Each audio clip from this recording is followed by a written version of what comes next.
just now do a little shake. Okay, that's I call Kundalini shake. This one. So we do a little bit like. And we start like do a little.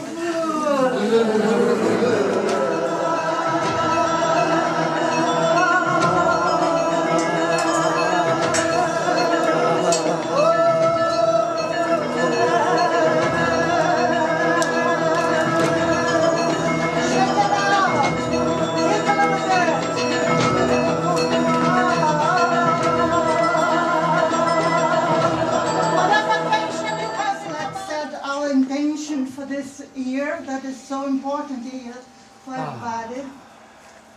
So in your heart, set intentions that you want for this year personally and for the whole planet altogether.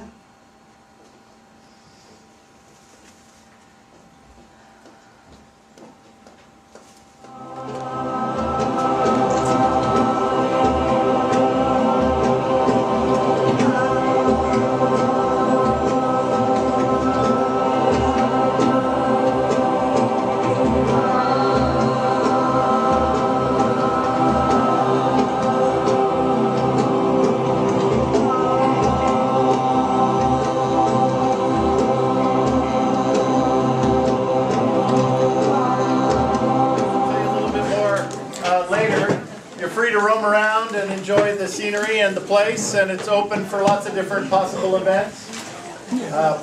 My name is Peter Melton, by the way. I'm working with the Lotus Guide to help produce this event and also to help make the Lotus Guide a big community resource here in Chico and beyond. Thank you, Peter.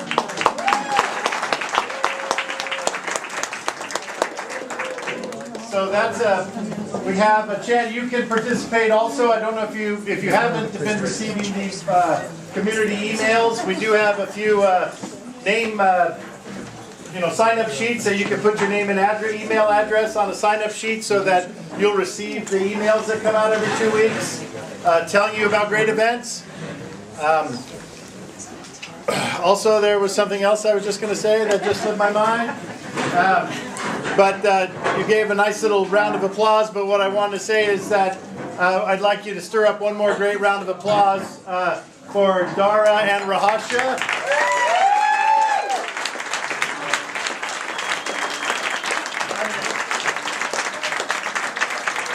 Think about these guys have made the Lotus Guide happen and made this event happen and have been such great supporters of the community in so many ways. So thank you today for coming out to support our future as a community and as a species, your own education, but also to support this guy. And we had just enough money to make the first printing, and if you'll notice, a lot of the advertisers that are in here are still in here, and they've been really powerful supporters. Some of them are here today, and we really appreciate that too. You can see how it's growing. Pass it around. Okay, you know, I was thinking of, there's so much that I could say about today and what's going on in the world. When I wrote my book, I totally got into a lot of our ancient history and realized that everything, and I very seldom use a general word like everything, but everything we've been told is not true. It's completely different than what we've been told by organized religions and states and nationalism and organizations. And I started finding out that things like archaeology, they're totally supported by people like the Rockefeller Foundation. Our school system, everything has been suppressed and indoctrinated. Now this information is starting to come out now because of the internet mostly. And the internet, we have to protect it. You know, we just went through a really close thing, but we won because of our numbers. And this is the importance of numbers, because we outnumber them, not 99 to 1, that's the financial thing. We outnumber them 1 million to 1. The people that are in control, this is what they're afraid of, is communication and numbers and information.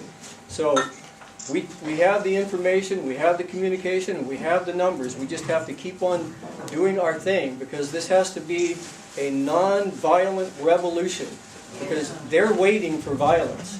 And if we go into that realm, believe me, they have a lot more practice at this than we do. They have the tanks, everything. And I could totally get into that because there's a lot going on the planet right now that is like dominoes. And it just takes a little, and it would be a domino effect. So it's really crucial we start paying attention and come together and start putting pressure on our government through nonviolent means. And I wanted to know about alternative energy. You know, is this really true? Can we have a generator, actually they call them accumulators, can we have a generator that's actually running on free energy, no exhaust, no detrimental things to our environment? He says yes. Him and his wife have gone to several labs with technicians and researchers, and he says they exist. They really do exist. But what happens, they'll explain to you what happens. And this is the importance of information. We need to wake up. You know, and I could, everything that I could say to you for 5 hours, I could boil down to those few little words. It's time to wake up.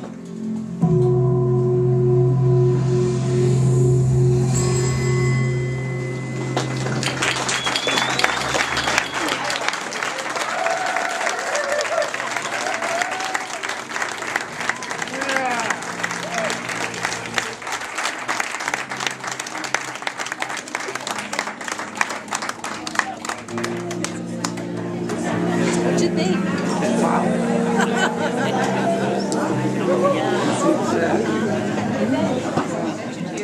And getting over time rid of the Federal Reserve Board. And so as a National Assembly and the three branches of government will be given the petitions. And then by 2014, if things haven't been done, you know, there'll be mounting a third party or an independent party, and 2016 and so on. And you all, I've opened a place called 100th Monkey Books, Music and Awakening, Books, Music and Art for an Awakening World down at 830 Broadway. And we do have the Occupy Chico meetings there. The next one will be February 9th. This is very exciting that the Occupy people everywhere, it's like those imaginal cells, really, you know, moving out. And yeah, that's just what I Share want to with share. you that there is the formation of an eco-village in the Chico area that was just a dream, and now it's really starting. We now have our nonprofit status. Oh wow, congratulations. And we're moving towards grant writing right now. This project is more than just co-housing. It's going to be completely sustainable in every way. Food production, energy production, healthcare through the lifespan, from birth. I really think that every 13,000 years we go through that shift from darkness to light, from light to darkness. It's a 26,000 year cycle. And right now we're at the part where we're coming out of the Kali Yuga and all the darkness, the Dark Ages. We're starting to wake up again, and we need to take advantage of this window of opportunity to wake ourselves up and become responsible individuals. And we do that by having compassion and empathy and caring. Because they've actually done genetic testing on people, and there's 6% of the population that lack the possibility of even having compassion and empathy. And these are the kind of people that are driven by money and power and have worked their way up to the top of the pyramid. So what we have to do is wake up. For those who don't know me, I've been doing documentary films for about 15 years. My name is Trevor Underman. I'm actually I'm French born, but I've lived in the States now for about 20 years. And I've done over the past 15 plus years, especially feature-length documentaries dealing with war and human rights abuses, mainly exposing war profiteering, looking at who's suffering and why.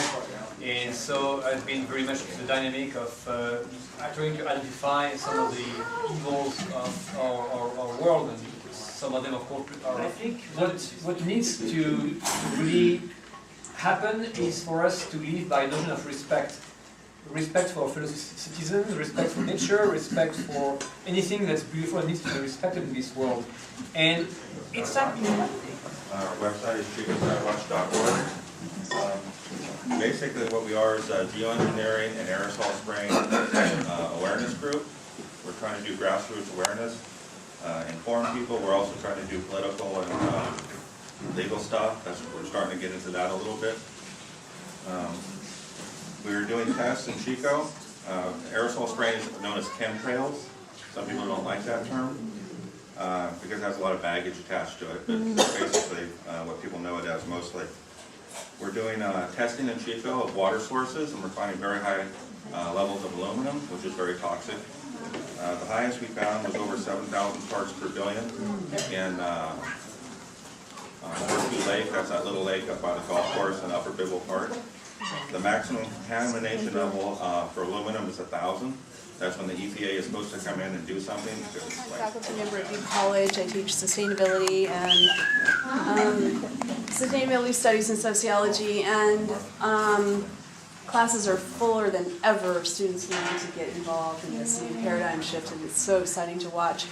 And so rather than talk about the program, I'd rather just introduce some of the students that are here. I'm also the advisor of a club on campus, which is a Butte chapter of the California Sustainability Student Coalition, which is really bringing students together from across the state, linking arms. And they have some great initiatives going on. So I kind of want to introduce you guys and let you get up and talk about your initiatives. They're looking for allies. Is there You want to stand up? Right, yeah. So there's one initiative in particular that California sort of sent back after this convergence we had as students throughout California, and they were really pushing Move to Amend. Me specifically and another rep in Arcata got elected as the co-chairs of pushing Move to Amend through universities and community colleges, and we sort of tried to get the brain idea going of maybe if we can patch the Move to Amend to end corporate personhood and financing of political campaigns through Chico and Butte College, Chico State Butte College, that we could probably get Chico City Council to adopt it, and Davis is pushing for the same thing, and through Sacramento. So things are going from the student level. The last city council, John Lubas brought it before the city council for Chico to do it, and then they accepted that they would go ahead and take it into internal affairs committee. So do connect with the city council if you haven't already done that. Are building a coalition in Chico to show support amongst this from businesses and? Well, I just know that it came forward in John Lubas and the city council, so the city council's heard it and is going to take it into consideration, and so. That would definitely be one thing that almost anybody in here could do after watching this film is finding, one business or, homeowners association or something that supports, an amendment like this in Chico. And that is a resolution to support a constitutional amendment that would end corporate personhood, basically. Corporations aren't people, they don't have equal rights as people, and so that's what it's all about. Spread all across California, and she's trying to get a on-the-ballot initiative to label GMOs across California. And it started off as trying to ban them, but then that didn't get a good foothold, so we're going to start with labeling and see what we can do from there. The petition comes out sometime in February, and there are trainings going on within the community around to get people trained and to gather more volunteers for signature gatherers, people who are willing to donate time and effort to get this petition or this initiative on. Take Back the Tap, which will be taking corporate bottle-sold water out of our school. It's going to be a big commitment. I want to work with Clean Canteen to see if they can help with bringing water bottles to our clean canteens to our campus so that we can use the hydration stations instead of ours. I'm Kevin Killian. I'm working with the Butte chapter of the California Student Sustainability Coalition. I want to express a message of solidarity, because right now, look around you, these are our allies, and all across California, I've seen them. We're everywhere, and we are really strong. In this time, let's use it to really connect. We're all in this together, and that's where we're going to find our strength. Thank you.